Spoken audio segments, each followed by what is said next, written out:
ஆண்டவராகிய இயேசு கிறிஸ்துவின் நாமத்தினாலே உங்களுக்கு அன்பின் வாழ்த்துக்கள். அப்போஸ்தலர் 15ஆம் அதிகாரம் 17ஆம் வசனத்திலே கர்த்தர் சொல்லுகிறார், விழுந்து போன தாவீதின் கூடாரத்தை மறுபடியும் எடுப்பித்து அதிலே பழுதாய் போனவைகளை மறுபடியும் சீர்படுத்தி அதை செவ்வையாக நிறுத்துவேன்.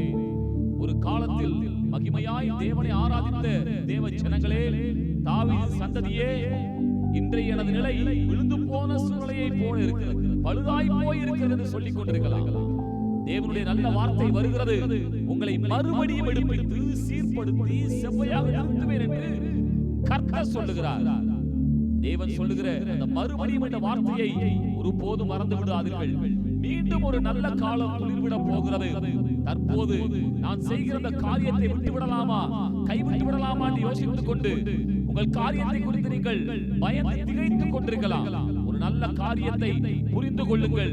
நீங்கள் செய்கிற அதே காரியத்தை கர்த்தர் மீண்டும் எடுப்பித்து சீர்படுத்தி செம்மையாக நிறுத்துவேன் என்று சொல்லுகிறார். இந்த வார்த்தையின்படியே கர்த்தர் உங்களை ஆசீர்வதிப்பாராக.